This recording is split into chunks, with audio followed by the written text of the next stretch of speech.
Hello and welcome to Some of My Friends Read Comics. We're finishing up the Kree Skrull War with my friends Chris. Craven Recreant, Chris Dobson. We've got Vince. We have 99 episodes and Bitch Planet ain't one. Whoa, and I'm Kia. Hello, welcome to the show. This is our 99th episode. And you're right, we have not talked about the modern-ish indie comic Bitch Planet. Have we even mentioned that on the show? I think we may have, around our Eisner Awards episode, maybe. I hear it's good, though. Yeah, I've heard it's good as well. Yeah, they should make more. Yeah. Maybe one day we will be on the Bitch Planet. That's I'm also a bitch. I'm a planet. No. All right. Is that how it goes? That's pretty good. It's pretty good. The future is female. So wait, no, that's okay. Now I'm equating. Never mind. Let's just keep going. International Women's Month. Oh yeah, we should. Did we do anything with women? No, we were not. I mean, this was supposed to be for Captain Marvel. Remember? You're right. It was. And instead, she's not in these issues. Yeah, it was a very male-centric group of issues here. So let's get to the Kree Skrull War here, finishing up the event. Not really an event, but from the early '70s, kind of the first important event, milestone in comics for Marvel. And I guess I'm trying to read it with that lens as I've been going. It's like, okay, yeah, you wouldn't expect a crossover like this to happen, with all this sort of far-reaching stuff. Let's jump back into it. We did the first 5 issues last time. That was issues 89 through 93. Yeah, and so now we're doing 94 through 97, finishing it up, all from Avengers from the early 70s. And we start with the Avengers are talking to the Fantastic Four and saying, hey, we're getting you all caught up on the last issues, getting you caught up on these Skrull imposters. They used to be cows, but then they turned into the Fantastic Four, and we thought it was you guys, but it was just bad guys.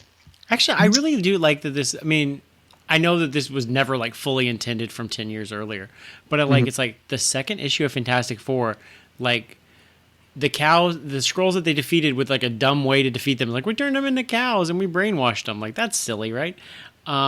That's how the issue ended, 10 years earlier, and now it's come back as a plot point. And I do like the Avengers are immediately we got to talk to Fantastic Four here.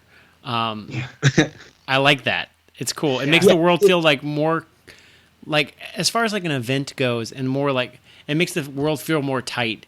And it would be if a Marvel Cinematic Universe movie, they suddenly one of the heroes, they did this in the Star Trek Into Darkness, but the same concept, if they just went to the Guardians of the Galaxy, y'all faced this dude a long time ago, right? Oh yeah, well here's what we did.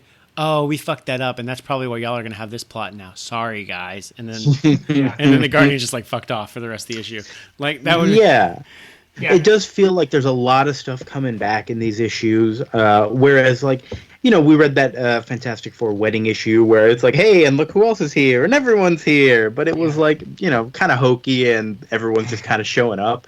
Whereas here, it's actually trying to connect everybody together. Whether it succeeds at that or not, is debatable.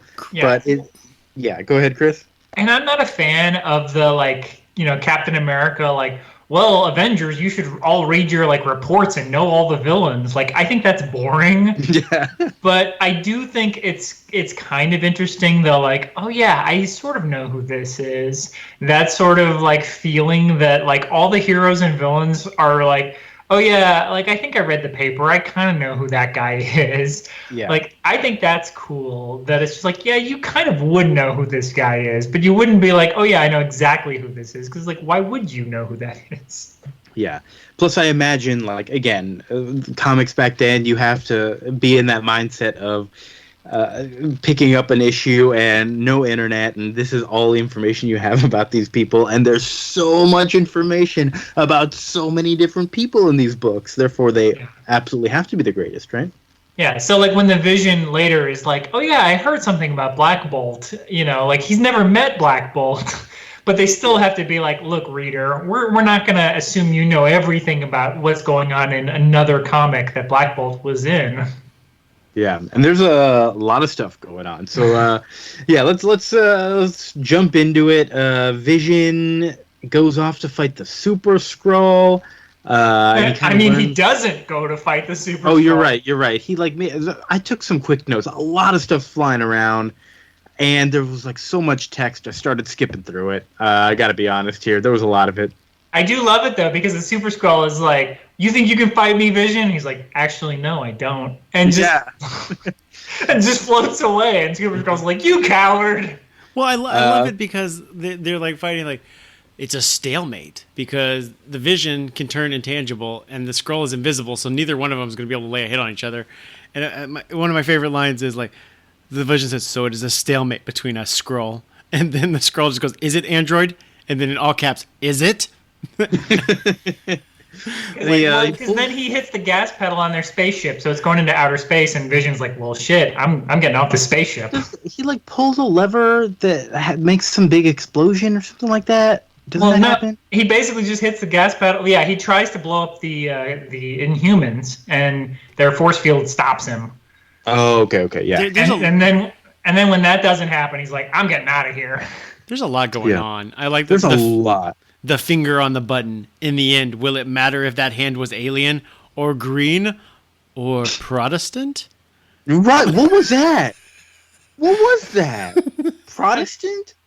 Yeah, that's dumb. I don't understand what that was supposed to be. There were two things that aren't of Earth, and then one thing that is. So it feels like we're really calling out a group. It's so incredibly specific. What the? All right.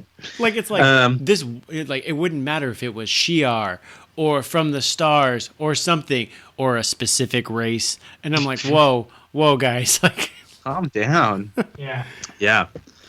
Like if they had mentioned multiple creeds, like I would have been okay with it, but they didn't. Yeah. Yep. Well, we don't know what religion the Skrulls are. They're all Protestant. That's the weird thing. It's just being redundant. I mean, they were Catholic, but they all defected. Yeah, they were all like, Martin Luther's got it right. You can't just be buying your way into heaven. These Skrulls are like, that makes sense. The Kree were the same way because they've been like experimenting on humans for thousands of years. They were also like, yeah, Luther's got it right.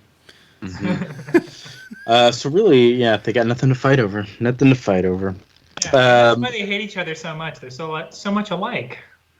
Exactly. Oh, I did love also how the Skrull was like insulting the Vision with like different racial slurs of like the Skrull language. And the Vision's like, I don't know what any of these words mean. Like, yeah, he calls him a poltroon. Yeah, and he's just like, okay, I gotta go. These defamations of two worlds have no meaning for an android. I love it. There's a big side storyline going on with Scarlet Witch and Quicksilver and Captain Marvel, who have all been captured. But the Skrulls like release them for a little while for some reason, but then capture them again or something. I don't know what was happening here, but I do know that Scarlet Witch and Quicksilver fought some little pink furry dudes. Yeah, that that's later. Like old men, and those guys were the greatest. Yeah, They just, it's just they're gonna rip off Star Trek, I guess, at some point. Mm-hmm. Just fighting some monsters, fighting some cool stuff. I'm pretty sure that's all they did. I don't remember them actually doing anything.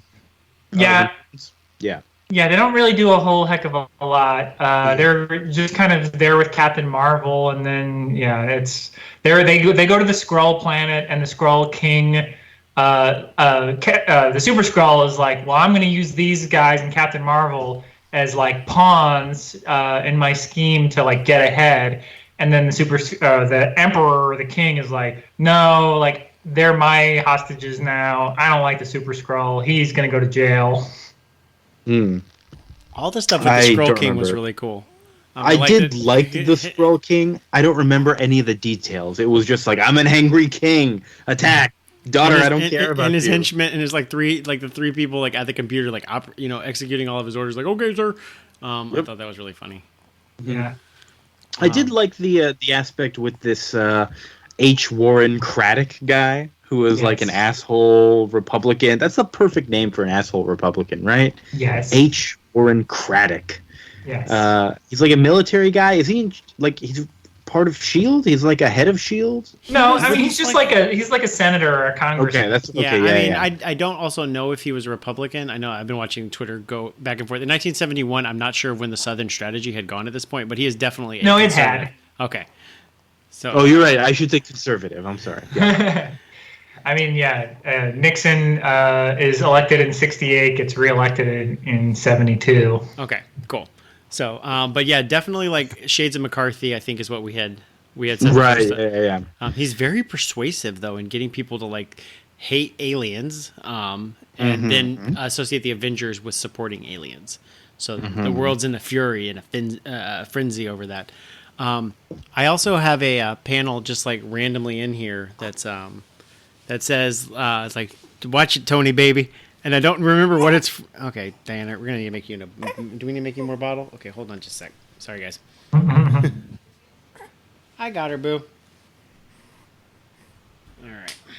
Sorry, guys. Okay. This baby was asleep. Do you know what the context of "uh-oh, getting careless, Tony baby"? That laser blast made hash out of the concrete right in front of. I just love that he calls himself Tony baby. Yeah, I'm looking for it. That's when he's roller skating under the mandroids. The roller skating. Yeah, that's my second favorite panel of this issue. Is that it? Are we in issue 95 then? We're not at 95 yet. Yeah, I don't remember if that's this issue. I think it's the first issue here. Yeah, we're still in the first issue. It's the very tail end of 94. Marvel Unlimited, every time I open up issue 24, it's like, you finished this. Or 94, and I'm like, no, I want to go back to it. And it's like, you can't. It's like not giving me a back button. I'm like, come on, guys. That's weird. You all set? Yeah, just let me mix this real quick. We burped. Good job, baby girl. All right. Got that on got that on recording. Put it in there. Put it in. Just leave it in. Issue 99. Leave all this in. No editing. All right, we got this. All right, baby girl. You ready? There we go. All right, cool. So the panel I really have from this thing is it says, "Uh-oh, getting careless, Tony baby." I don't know what it's from because my thing's not loading right now from Marvel Unlimited, but it cracks me up, and I'm not sure what the context of why he's saying "getting careless, Tony baby." But I like that he refers himself that way. Yeah. It was after the roller skates moment, which is I think the silliest thing I've ever seen on Tony Stark's gear.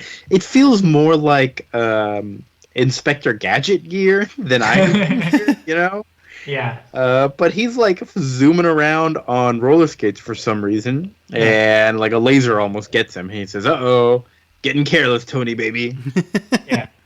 And he knows that the roller skates are going to work because he's like, the mandroids didn't train for this. I know because I trained them. But, we haven't even talked about the mandroids. So, like, these mandroids are shield officers, or like shield thugs or whatever, who are wearing these super suits that Tony Stark designed. And because the Avengers are trying to do this whole Kree Skrull War nonsense. Or or that should be the story, but funnily, this Kraddock guy is like, I've got this whole other subplot I'm just gonna fuck with you guys for. So and that's what this plot goes into. And the mandroids are just dudes in robots outfits. They're men who are androids, right? Yeah. Okay. Yeah. They're just guys in like knockoff Iron Man suits who just shoot laser beams. Yeah, they're not even androids really, because at one point, a few issues later, so like Iron Man knows to knock them all out the right way because he made their suits, but the guys inside are just knocked out. Yeah. But they're piloting the suits. Someone else is piloting the suits remotely, which they even comment on, like, "Oh, hard to believe there's people inside there who are just passed out." It's like a weird thing to imagine. I want video footage of these people inside the suits, just like passed out but still moving around like that. Yeah. Well, I think it's like a 2-stage operation. Like the first stage was those guys were operating it themselves, and then when they got knocked out, there was like a helicopter pilot that was operating them. I think that's what happened. Yeah, but there's a lot going on in these books. So that's the end. The end of the first issue is Triton from the Inhumans, who we mentioned got shot at by the Super Skrull, and their shields deflected it. Triton shows up outside during the middle of this battle. And it's like, I made it. Yeah, my favorite panel is beginning of the next issue with him kind of crawling out of the water on this pier, which also like directly contradicts the previous issue, which was him crawling out of a sewer. Like where did he crawl out of? You find out he crawled out of the. Oh, you're right. You're right. Yes. He crawled back. He crawled out of the onto the pier into the sewer and then back out of the sewer. Neil Adams is a pro. Yeah, his superpower is crawling. Well, and the art is great on this because he steals a car, jumps into a car, then drives and then climbs into the sewers after being shot by. Because he's driving the car and then people are like, "What the fuck is that green alien in an Adam Strange costume doing driving? Let's shoot him!" And then that's why he climbs into the sewers. It's pretty good. Are Neil Adams and John Buscema alternating issues at this point also? It's not even alternating issues. Neil Adams does parts of a couple of issues. Okay. Yeah, it seemed like I was trying to figure it out also, and I just kind of gave up. And it's John Buscema, not Sal Buscema, right? Yeah, it's John Buscema. Sal Buscema did the most of the last issues we did, but it's John that's doing. Okay, so it's really good. So there's two different Buscemas doing this whole thing. Okay. Yes, okay. And John, I think John's art's a little better. He's best known probably for Conan. Okay. But I really like his art. I think he's not quite Neil Adams, but I think his art's really good too. So especially back in this day and age, I think he got a little sloppier, like into the 80s and 90s, when he wasn't really trying, like because he hated superhero comics famously. Like he really liked like sci-fi and sword and sorcery stuff. But I think like his stuff here is pretty good. So I think both of them do a great job here. Hey, I got a question for y'all. Who is this villain on the cover of issue 95 in the red and yellow suit? He was like all over these issues, and I'm still not sure how he was related to the story. Is this Maximus? Yeah, that's Maximus the Man. Oh, okay. This makes a lot more sense now. Yeah. Yes. Okay. Great. Which, to be fair, I was reading this and I'm like, I don't care about any of this Inhuman bullshit. Why is this here? And then I had to go do some research, and apparently, I guess the Kree created the Inhumans. Yeah. Yeah. Okay. Yeah. And I've been seeing a lot of Inhumans on Agents of S.H.I.E.L.D. and I know enough about them, and I just didn't feel like. I think that's for me the biggest thing that these issues are missing. I don't really know exactly why this war is going on. I don't have enough of stakes for anything. Like, why are the Avengers actually involved in this war right now? And actually, no, it doesn't even feel like they're involved in this war. So I don't know what's happening. Yeah, other than two Avengers having been like captured, like those are the only stakes. Yeah. Yeah. You know, like that's it. And Vision, to be fair, like Vision is in love with Scarlet Witch. That's why he cares. But he's the only one that cares. Yeah. Like the rest of the Avengers, they're like, oh, like Black Bolt's in trouble, and they're like, oh, we better go check on Black Bolt. And Vision is like, what the hell, guys? Yeah, no, that's my favorite. That it's not my panel of the week, but it is like my absolute like favorite line of this whole thing. What is it? It's like, have you forgotten the interstellar war between Kree and Skrull? Like, he's immediately like, why are we doing these other three plot lines? Like it's the Kree Skrull War. That's what this miniseries is called, guys. Have y'all forgotten that?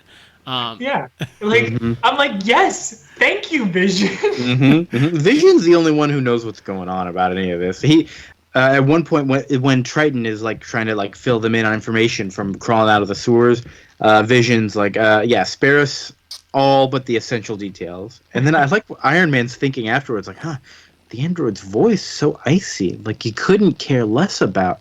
Oh well, that's that. Yeah, it's like, again, like two Avengers are like missing in action. Like it should be priority one, dudes. Yeah, but that's the old Avengers team. Who they don't matter. They're fired, right? Well, they were fired by Skrulls though, pretending to be the Avengers, which is funny and confusing. But like, I don't feel like Iron Man, Captain America, and Thor were even in this book for like a year leading up to this event, right? Yeah, and now they're the only ones. So I'm okay with them not caring about current Avengers being kidnapped. Like that part is fair to me.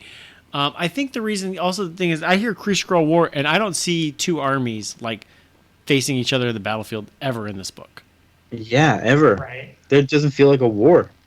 Right, and you only, I mean, you do see a lot of spaceships, but you only find out like on the second to last issue of, well, I guess, and there's the second to last issue, the Skrulls are like, we're gonna blow up Earth, but that's the only time you're like, uh-oh, like there's stakes involving the Earth, and the Skrulls being like, oh yeah, we have a plan involving the Earth that we've been doing. But the rest of it, you're like, what does this have to do with anything? Yeah, well, especially this whole Black Bolt thing. Like, the most jarring thing for me was when we scene shift all the way to San Francisco, where the mob is, like, after some boy who's in this wooden building, and Black Bolt is there for some reason, and I don't know why any of this is happening, and... Oh, you didn't pick up Amazing Adventures number whatever? No, I didn't. I'm so sorry. I didn't know I was supposed to read that here. But apparently that's, what the...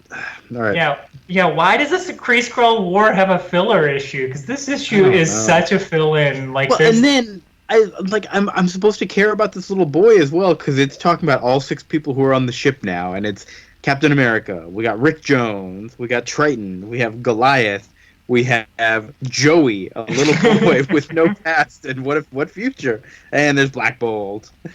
Like, what? All right. So let's. I don't know what else happened in this issue because there's not much else I could really write about. Yeah, Black Bolt is restored. Maximus goes crazy again, and then. Black Bolt is not happy about it. They're like, hooray, we won, Black Bolt, aren't you happy? But he does the, sad hero thing where he's like, did we? Without his words. Yep. So at one point, this boy just kind of disappears. I don't know what happened to him, but he's not around. We also see the Supreme Intelligence. I do love this character. Why is he called He's called the Intelligence Supreme throughout all of my Marvel Unlimited stuff. Oh, not Supreme Intelligence, but everything I see, because I went back and just wanted to see what Wikipedia thought of it and where it figures and everything. And everybody, and I've always called him the Supreme Intelligence, but this book explicitly calls him the Intelligence Supreme every time. I don't know if there was a flip or. It was early, so maybe they decided to flip it at some point. I don't know. Good question. Yeah, I just had it Supreme Intelligence in my head, but yeah, I'm looking at it. You're right. Intelligence Supreme. Intelligence Supreme sounds like you can pay more to get better than just intelligence. On the menu, you want the intelligence or the intelligence supreme? Oh, I was thinking it was give me an intelligence with everything. Yeah, it comes with everything and a side of fries. I thought it was like a dessert at BJ's Brewhouse or something. I'll have a Pizookie and 2 intelligence supremes. The Supreme Intelligence finally. Well, I guess he showed up sort of in another issue, didn't he? But he's like a weird swamp monster looking guy. He always reminds me of when I saw. I don't know if y'all have watched the modern Doctor Who stuff, but there's a some character of a really old head in a jar, basically, but it's like a giant head in a jar. It always reminded me of this Intelligence Supreme thing. Because isn't the Intelligence Supreme? I think I remember making fun of Chris when he tried to explain it to us during one of the Annihilation books. But check out one of our May episodes. Because that's when we usually cover Cosmic Marvel. But isn't it like all of the Kree? The smartest people of the Kree just get when they die, all their intelligence gets added to the Intelligence Supreme. Yes, it was just like if you took Einstein and Marie Curie and all the smartest people and just stuck them together into one galaxy brain meme and let them lead your civilization for thousands of years. So that's what happened. More recently, let's say late 70s, a Kree who was intelligent about grammar died and said the adjective should come before the noun. And they started calling themselves Supreme Intelligence. That's how it worked. So he shows up is this when I guess it's later that he's like, oh yeah, I've been subtly manipulating people's dreams and making a bunch of stuff happening, even though I don't know why, I can't tell you. Yeah, I'm glad they at least called back to that because I was concerned about all this dream bullshit. Like, all right, nobody cares about dreams, but no, I did appreciate that they gave us a reason for all that stuff. Yeah, this is all like this was a big Rick Jones issue. Kind of these last two issues are all about Rick Jones, which, if I'd have known that going into it, that would have been pretty cool. I would have liked to have seen more Rick Jones earlier on. Like I know we had a little bit of him at the beginning of yeah. That first issue was kind of Rick Jones heavy with Captain Marvel. Then they forgot all about him. Yeah. But yeah, Rick Jones. I don't know how he ended up there, but all of a sudden it's Rick Jones versus Ronan, which and Ronan's changed colors. Yeah, he looks very different. Weird coloring mistake. Mm-hmm. He's like green, right? He's like green and yellow. He's not that way. He's normally colored like he was in the Guardians of the Galaxy movies, right? Like he's usually like purple and blue. Yeah, blue man. Mm-hmm. Yeah, I don't know why he's got human flesh-colored skin and green. He looks like one of those snake people. Snake that hang out. People. Snake. You know who I'm talking about. Like snake people. Talk like the Serpent Squad. Yeah. Yeah. But Rick Jones gets away from him. Then he goes to meet the Supreme Intelligence. I can't tell you what actually happened though. I liked it though because the Supreme Intelligence. He's like, this was my plan all along, to lure everybody in here, so then I could do some bullshit, and this is how it was going to happen. Mm-hmm. Yeah. He basically wanted a war to happen, but to get Earth involved. But it's like, but why? Why would that be good? And he's like, I don't know. He speaks with the confidence of a madman. You're like, I remember reading it the first time. I'm like, this kind of makes sense. And then by the time I got to the next page and I was writing down the notes for this, I'm like, this doesn't make any sense. No. Yeah. I do. I mean, I like it in a way because it reads really well. And I like Avengers Forever and other stuff have gone back to this well. He, it's a great character where it's he's so sure in his convictions where he's just like, this is what I had to do. And it's like, you're out of your damn mind. It's totally crazy. Yeah. Everything you're saying is crazy. Yeah. I did like that the Vision is also kind of going a little bit crazy in these issues. He's just so gung-ho about getting Wanda back that he's about to kill some damn Skrulls, and they're like, Vision, you gotta stop. Yeah, I love that cover too, that Neil Adams cover where Iron Man is like, Vision, you don't know what you're doing, you're killing him, and he's like, correction, I know exactly what I'm doing. Yeah. Damn, Vision. I read that in Captain Holt's voice from Brooklyn Nine-Nine. I think that Andre Braugher would be a good Vision. Yeah. A good Vision. Would be a good Vision. Correction, I know exactly what I'm doing. Yep. Vision. I never really liked Vision. I didn't hate him. I'm just like, okay. But this arc, I'm on board for Vision. Vision's a fun Spock character. I like him. Yeah.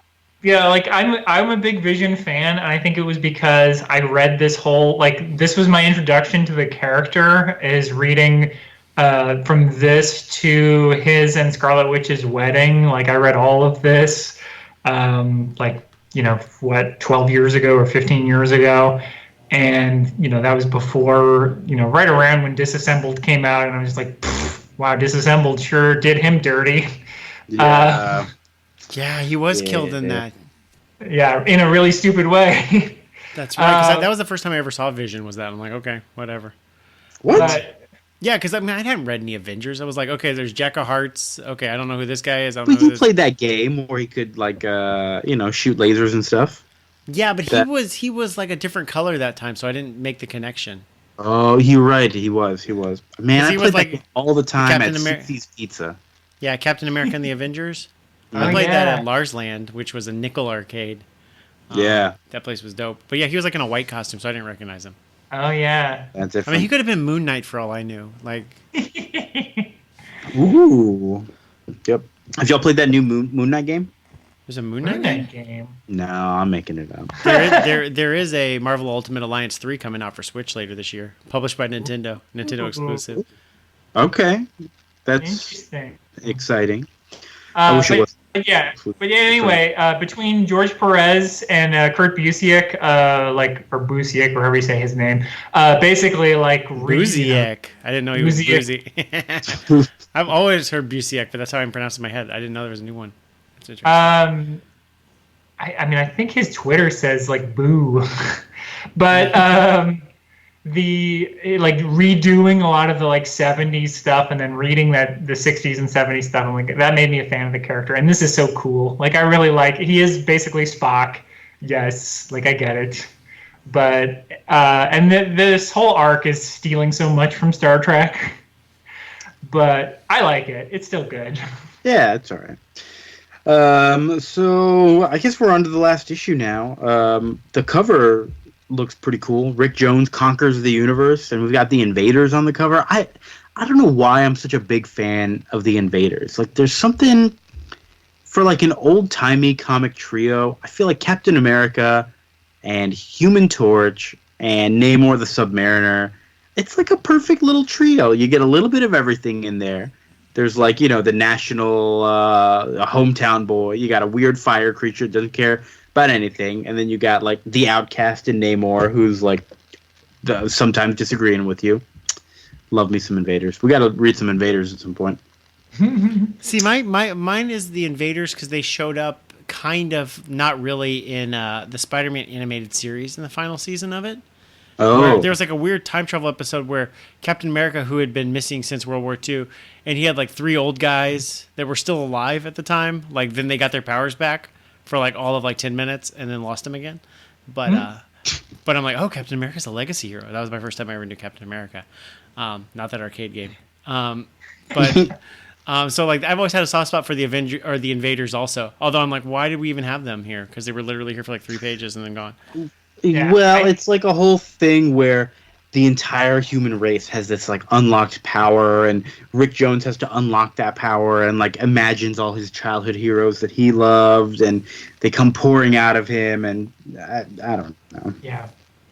So in Marvel: The Untold Story, I think they talked about Roy Thomas said part of it was just a copyright issue where he's just like, well, if I create a new character, I won't own any part of it anyway. And part of it is it's just like, well, we have all these characters, and I'm a fan of a lot of them, and it's just like, well, we can just use them, and like we can hopefully do something with them. And so they do, they create that Invader series in the 70s. And so this is kind of like, sort of like, oh, what if we put the Invaders on the cover of an Avengers comic? So it's sort of testing the waters. Interesting. Okay. Okay. I didn't know any of that. Yeah. It's pretty cool. Yeah, I read a lot of random Invaders stories in like, I don't know, the late 90s that they were just putting out. Like, just random stuff that they were doing with them. I don't know. I don't know why I'm so taken with that idea of... Maybe it's because they were like the only heroes at the time. I don't care about like World War II comics or anything like that. Whatever. Yeah, I think to me like that's the only cool thing I like about the Invaders is that like you can do like time and place stories, and you don't have to worry about Marvel time. Is you can be like, no, like where was someone in like 1944? And you can be like, oh, and especially now you can do a story like, where was Black Widow in like 1944? And you can do like an Invader story where she teams up with, a Namor or whoever, if you want to do something like that. Like I think that's a neat idea, but because I think Marvel time is dumb. I think it is, but yeah, I mean, but you could age everybody in real time, but also it would be kind of weird if you didn't. But recently, the more I think about, like, I'm a big fan of just constant rebooting and just like, yeah, the stories are for the people that are reading it now. Yeah, you don't need to give a shit about everyone else. Yeah, because at the end of the day, it's just like you have new fans every 15 or 20 years. Like it's weirdos that care like about the like 50-year-old legacy characters. Like everybody else, you could get like Miles Morales or you could get like new characters. Yeah, and that would be fine. Yeah. Perfect. But yeah, I always loved how Ed Brubaker's first run of Captain America would always use Invader scenes as flashbacks, which was really cool. Oh, yeah. And they were going to do that for the Winter Soldier movie and then ended up abandoning that. But Yeah, I really enjoyed all of that and the Steve Epting art on all those flash. Well, it wasn't even Steve Epting art, was it? I don't It was remember. Epting did all of it, and then Michael Lark started stepping in for the flashbacks, and then I think Michael Lark just ended up taking over for a few issues, and then it was them alternating. But yeah, like that's how I was introduced to like Baron Zemo, was through the Avengers, the Invaders flashbacks of Captain America. Zemo, Which would have been a really cool way to like. I mean, a Captain America movie could still jump back in between the 40s and today, like by not Zemo because they already blew him. But talking about doing him dirty, boy. Yeah. Poor Zemo. Yeah, I know, that's right? dunk. But you could be like, this was a villain that I faced a long time ago. Why is he still here? And just kind of jumping in between those two sequences, you could really do good stuff. They've done it with the comics. Yeah, that'd be interesting. So anyway, so Rick Jones like unlocks his like latent potential of humanity, and the Supreme Intelligence is like, yeah, I planned all this. Like this, the Kree and the Skrull are basically evolutionary. They stink. So I don't like either of them. I only like humanity now. So. All right. Cool. Supreme Intelligence, you fickle bitch. Yeah. So, did the war start? Well, the war, had already started, and actually, we didn't even mention the Emperor of the Skrulls told them to launch a nuke at, or like a super nuke at Earth, and Goliath had to, which is Hawkeye for listeners. I forgot. For me, thank you. Yeah, Hawkeye had to go stop that, and he didn't have any more of his growth serum, so it was just him stopping the the super nuke from getting to Earth, and that's the last we hear of him. Yeah. Also, at the very end, somebody is like, "Oh, weird that they summoned all the living Avengers to this place and Goliath didn't show up. That's weird, right?" Yeah, Goliath does not make it back. Yeah, I think Clint Barton will be okay. He'll be fine. He'll be killed. He'll be killed in Avengers Disassembled. Also, it's fine. Yeah, he'll be killed in even dumber fashion. Not like this. Some people just die a few times throughout their life, and that's okay. That's okay. You only live 4 times? I don't know. Yolf. What? Clint Barton's died a lot, is what I'm saying. Also, we mentioned, speaking of the super nuke, we really kind of skipped over that. I really hate how Ronan tells Rick Jones, like, it would seem Earth's chances of survival are slight. Rounded off to the nearest decimal, they are 0.0000327. I'm like, that's not rounding to a decimal, bro. If you're rounding to the 8th place of a decimal, that's not fucking rounding. And why did you choose to round there at like 5 zeros deep and then 327? Just say look, Vince, your tiny brain can't comprehend Ronan. He's advanced beyond everything. Rounded to the nearest decimal, it's 0%. Look, the Kree have a different base system. They don't use base 10, I don't think. I think that's what it is. Look, Vince, some would say that that the moon revolves around, or some would say that the Earth is our moon. All right. I accuse Ronan of not understanding basic math. Are we done with Kree? I feel like we're done with the Kree Skrull War. Well, we that would be an insult to our moon, which is the moon. Well, it was revealed that Craddock was actually a Skrull. Oh yeah, how did I not talk about that? And that alien is murdered. Yeah, like stomped in the streets. That was the 4th cow from the cows from back from Fantastic Four. We only saw 3 of them. The 4th one was Craddock. Whoa, mind blowing. And Rick Jones like makes his superpowers not work, so he's like, "You humans can't stop me. I'll just use my superpowers to." Yep, you're fine. Yeah. Which I was like, this guy's obviously going to be revealed to be a Skrull. Like I knew that this was going to happen because I could just you could see the way the story was going, but also he had whipped his like his racist voter base so much that they were like, "Oh, it's an alien. It's time to murder him." Time to murder. Yes. No, it's too late. We're committed to this Skrull. We have to reelect him now. That would probably be what happened. But but anyways, I love that. And then I also like that it just kind of closes the box. Like there were only 4 Skrulls on Earth. Like this story's not going to happen again. Don't be looking for fake Skrulls. We're not going to use this Deus Ex Machina later. Except for 30 years from now. We'll do that then. But Good stuff. Good stuff. Because I don't think that they ever like properly like this book closes off like there are no more Skrulls hiding on Earth, whereas Secret Invasion I don't think did that.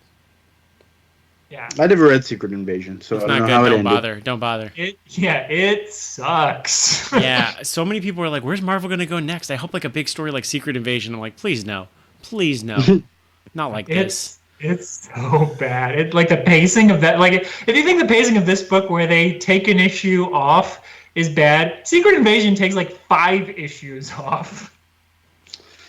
But man. so that's pretty much the book. Although it's really confusing because then when you go to like look back at the notes and I go to like different wikis and I go to different reviews to be like, okay, so let's just make sure what everybody thought, so I can get my notes straight. In case I missed anything. And then people are talking about, well, and then the Illuminati told this Kree and Skrull empires not to have this war, and I'm like, when the fuck did I miss what? I know the Illuminati like exists in the mid 2000s. Like, did all the wiki entries just add in the story from 30 years later as a retcon? Yeah, they did. They must have. Because the Illuminati's like the head of every superhero group, so like Black Bolt. Well, yeah, it's like Black Bolt, Tony Professor Stark, X, yeah, Black Panther. Yeah, so they're all together. But Black Panther wasn't here. Nobody. Okay, so whatever. that definitely didn't happen. Okay, so if you're reading Yeah. like what happened in the Kree Skrull War, that didn't happen in this original book. Okay. No. That didn't happen. No. It's not part of this story. Right. So, that's pretty much the Kree Skrull War. A little underwhelming, but again, for the time, I can see it being hugely important. Just not super engaging, to be honest, though. I didn't love it. Yeah. I like it. It's it's more in the like sci-fi tradition. It's not like cinematic. But yeah, it's not. If you're expecting it to be like a Star Trek movie, it's not. It's more like a Star Trek TV show. Okay. So like you're getting more an episode of the TV show than Star Trek, the 2009 movie. Like it's not an action movie, it's a episode of a TV show where it's like, oh, you have like more like an episode of TNG, honestly, where it's just like, oh, like there's a latent powers in humanity that you can't imagine. Like that's basically what happens at the end. Makes sense. So are we on to Secret Wars now? I think we might be. Secret Wars 9, issue 9. We're rounding out the bases, starting to make our way home. Speaking of science fiction and philosophy. Ooh, yeah. So, I feel like this issue is starting to get back into like good graces with me with Secret Wars. Yeah. I enjoyed it quite a bit. I didn't like the whole middle part of this. I don't think I've been on board for issues 5 through 8. And I've kind of been tapping out. We're back on. Yeah. So what happened? I liked that big fight scene in 7? That was good. So I haven't liked it since they were all stuck in a mountain together, and that was issue 4. But they defeated Doombase last issue. Jan was captured everybody, right? Yeah, Jan is back. The Wasp is alive again after being dead for half an issue. She's back to being alive. Great, cool. She has like one line. Mm-hmm. Yeah. Spider-Woman's still running around. Being ogled by James Rhodes as Iron Man. Oh my gosh! So that was my like misogyny. The thing is like this new broad Spider-Woman. She calls herself. She sure is weird.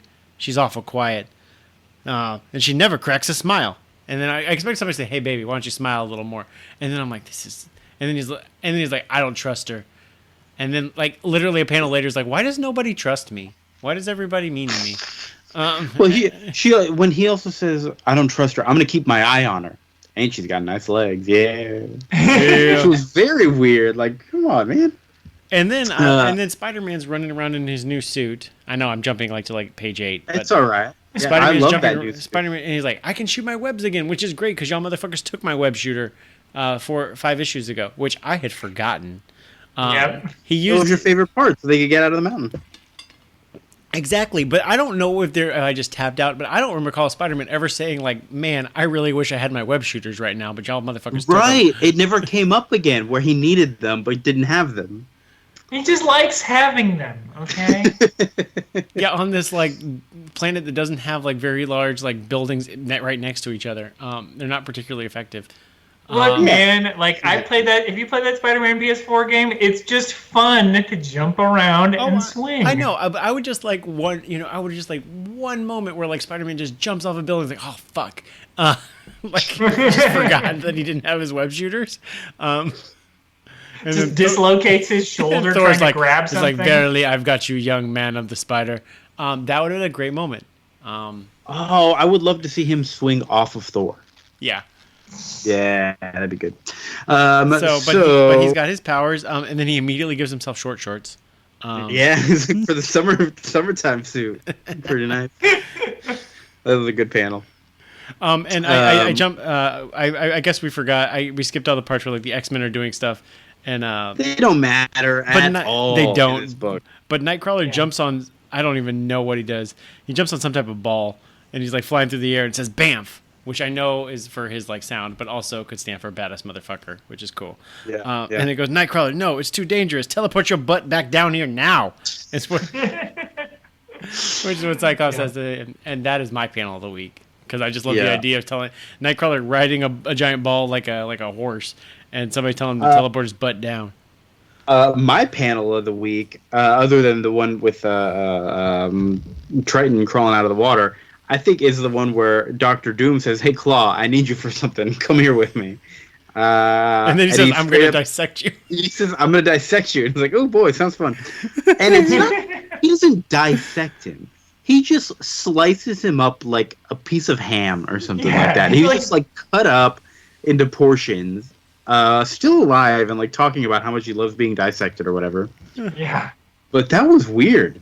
That was weird. And I loved it. I also love my other panel of this issue is Hulk sitting in the back of the spaceship while everybody's flying, I guess, towards Galactus, and Hulk just saying to himself, "I've had better days." It's Hulk is so sad throughout this. It's like one of those like fake inspirational posters I'd put up on my wall, like better days, I've had them. Yeah. Womp womp.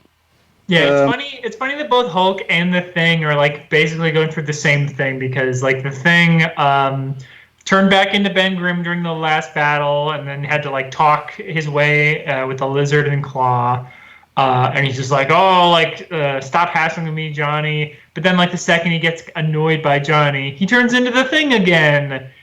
And so it's just like he's having a crisis of confidence at the same time the Hulk is, but obviously he's basically having Hulk powers now. Yeah. But also Thing is like, so Ben Grimm is like not in Thing for the first half of it, but still wearing the Thing's underwear, but like no blanket or anything over himself. And in some panels, just the way his shading is and like the way he's hunched over, I'm like, is the Thing just sitting naked on this shit? like Ben Grimm, his first image, I'm just like, who's this naked dude? Okay. Yeah, he's naked all the time. Why not? You saying I can't be naked all the time? I mean, you can do it. He's got the hair for it. He's got. But I also like and Reed comes up with, and we were just talking about this with the Kree Skrull War of like when like plans they say make sense and then they don't make sense to me. He's like, why would the Beyonder bring all of us here if you want to do good versus evil? Because Galactus isn't even good or evil. He's just like a force of nature. So why is he here? If Galactus wins and kills all of us, then Galactus's wish will be for more power to get rid of his insatiable hunger, and then Galactus will stop being Galactus, and that'll save all these planets in the universe. So that'll be great. And I'm like, how do you know that that's what Galactus's wish is to not be hungry anymore? That you're hinging a lot of this plot on that, Reed. A lot of this plot on the idea that you know what Galactus wants, like his deepest wish. So I mean, that probably is what he wants. Yeah, I feel like that is probably what he wants, but like that. That's like a super object or like a second objective to me. Sure, like if I was so hungry I was eating planets, and somebody asked me to do my wish, I might say I want more planets to eat. But here's the thing. I mean, that's a pretty bad wish. I like that. I sure could go for a planet. I like that a big part of these issues is them kind of talking about it. Like, okay, should we just stop fighting Galactus and let him win so that he wishes to never be hungry again and all the planets are saved? Or do we keep fighting him like we have been? And nobody really agrees on it. But by the end of the issue, they kind of drop it. And Reed's like, yeah, I want to make sure I can see my wife and kids again. I'm going to fight. And so the whole thing gets a little bit dropped. I do. The one thing I do really appreciate about this entire book is that showing like the heroes have multiple paths to victory, and they don't agree. Yeah. I like that is about this book. Is like not everybody's like on board with the same way to get to their victory. Like they're not openly fighting. But like this is not a good plan. This is dumb. Like we should do this instead. I like that. I really like that about this book. Yeah. Yeah, I do think that's interesting. Yeah, the whole story, like the X-Men have been their separate way, and that the Fantastic Four this issue kind of start this battle being on their own, and then later join. I think the writer has done a good job of kind of juggling that. I mean, we've made fun of his writing of female characters, but he's done a good job with. Keeping different factions straight for sure. Yeah. The part with the X-Men has been a little for sure less important, but I like that. Everyone's still got their own thing. Colossus is still in love with this other random alien lady for some reason. Who I thought she didn't care about anybody, but I guess she was in love with Johnny Storm. Whatever. Yeah. Doesn't matter. And Johnny is the biggest asshole in the world. Yeah, I can't talk now, babe. I'm sad about things. I feel like he's gonna get on a motorcycle. Somehow, like the one hot rod on the Beyonders plan. Like Beyonder, I have to win this battle so I can get a hot rod.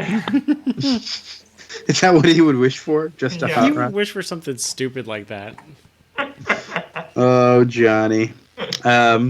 So by the end of this issue, Reed, everyone's fighting Galactus. Reed has changed his mind. Galactus uses his machine. It's like, it's ready. It's done. He's going to feed off of the energy of his own planet. Like, he's transferred his home planet there, teleported it there, and he's going to feed on it to gain a lot of energy. But Doom has his own device. He's using Claw to, usurp that energy. And, classic Doom, stealing some power. Yeah. Yep. It is the Doom playbook. Steal that power while he transfers it. Great. And that's where we're at. Issue ends. But I'm excited to get to these next ones. Looks like it's been pretty fun here. I don't know why. Go ahead. I also love when Claw sees Doom in the hallway, and he's like, "You're narrating your life. Are you being recorded?" And he's like, "Of course I am. I record everything I do." Oh man, Dr. Doom, what a guy! What a guy! It's funnier when you picture Dr. Doom as just Sheldon from Big Bang Theory. So that's pretty much the end of this episode, right? What else we got to talk about next time. Next time is our what number episode is it next time? If this was 99, next one's gonna be it's 100. Look at that. Yeah, episode number 100. I can't believe we made it, guys. What a celebration. It makes it so worth it when I've been numbering all these episodes with 3 digits. Like 001, 099, and I'm like, this is presumptuous. That maybe alphabetical sorting. Well, in my files at home for a bunch of stuff, I was using 2-digit numbers, which maybe, is not the most hopeful numbering scheme because now I'm going to have to go back in and change some stuff to make these 3 digits work. But that's all right. I've had 4 different podcasts. This is the first one to get this far, so I'm probably the only one that will ever get this far. So I'm quite proud of us. It's all right. We did a good job. We are going to celebrate our 100th episode with Batman Year 100. Very exciting. Every anniversary is a Batman : year something. It must be, yeah. We are doing Batman Year 100 by Paul Pope. He wrote and drew the whole thing, right? I'm sure someone else did. Yeah, mid-2000s. I like Paul Pope a lot. I'm not sure that Year 100 is his absolute best work, but it will do a nice job of showing off his style, which I really like. That guy's cool. Join us for our 100th episode. It's going to be we're going to have a foil cover on it. We're going to have also 9 different other covers, which is going to be great. Each drawn from a different artist of the eras of this podcast. Yeah. Was like also episodes 1 through 10. You remember that era? Oh my gosh. yeah. And we're gonna have reprints of episode number 1 in the back of episode 100 because that's the thing. I think I deleted the lost episode. Not the lost episode. The let's see if we can make a podcast episode. Right. Well, that's okay. Go back and listen to our Avengers Forever episode for the first. It's kind of ties into this, and to see Kia and Vince be like, "Who are these people? What's going on?" Did we do Avengers Forever? Did we do Avengers? Yeah, I don't think we did Avengers Forever. We did Ultron Unlimited. I thought we did do Avengers Forever, like in the first year. I really don't think we did. I'm gonna double check that because I literally, when you mentioned Avengers Forever, I was writing that down. Like, we should do that. Yeah, pretty sure I was we thinking did the same thing. I'm like 99% positive that we have not covered Avengers Forever. Oh my god, this is what happens when you get to 100 episodes of a podcast. You forget everything that you've done. It's okay. Are we checking this right now? Or are we checking live? I'm checking this right now. We did definitely Ultron to start the show. Yeah, Avengers Forever is one that when you brought it up in this episode as well, I'm like, yeah, that's one that I should get around to reading at some point. So I really hope we haven't read it, because otherwise, I mean, we did Apocalypse versus Dracula. I don't know why we didn't do. Yeah, I don't think we did this. What? I think we why did. did we read that shit? Yeah, I think we did Ultron Unlimited instead. And we did Ultron Unlimited and Under Siege. Yeah. Oh yeah, Avengers Under Siege. We should do Avengers Forever. We should get on that. Yeah. I was talking to Bruce, and he was like, and I was like, so what are you going to do when you're a grown up? And he was like, well, I'm probably going to lose my memory. That's probably what's going to happen. So. Wow. He knows. He's not wrong. Yeah, kid knows. So. Well, how's your stupid minds doing, Chris? We have not done an episode since the last time you asked, but I think we can announce what our next episode is going to be, because there's a reason for the delay. It's exclusive. The reason for the delay is we have an anniversary coming up. Hey, Diana, they have an anniversary too. It's okay. It's okay that they have an anniversary too. They're not stealing our thunder. Okay, chill. It's okay. Oh no. Okay, you can continue now. And the reason for the delay is our 150th episode is going to be Neil Breen's latest episode, which we have ordered on DVD. It is in the mail. We are hoping it is coming soon from Neil Breen personally. We have not gotten it yet. So once we have it, we are going to watch it and record an episode about it. But that is the holdup, is we are dealing with a physical copy of a DVD. What a fateful finding.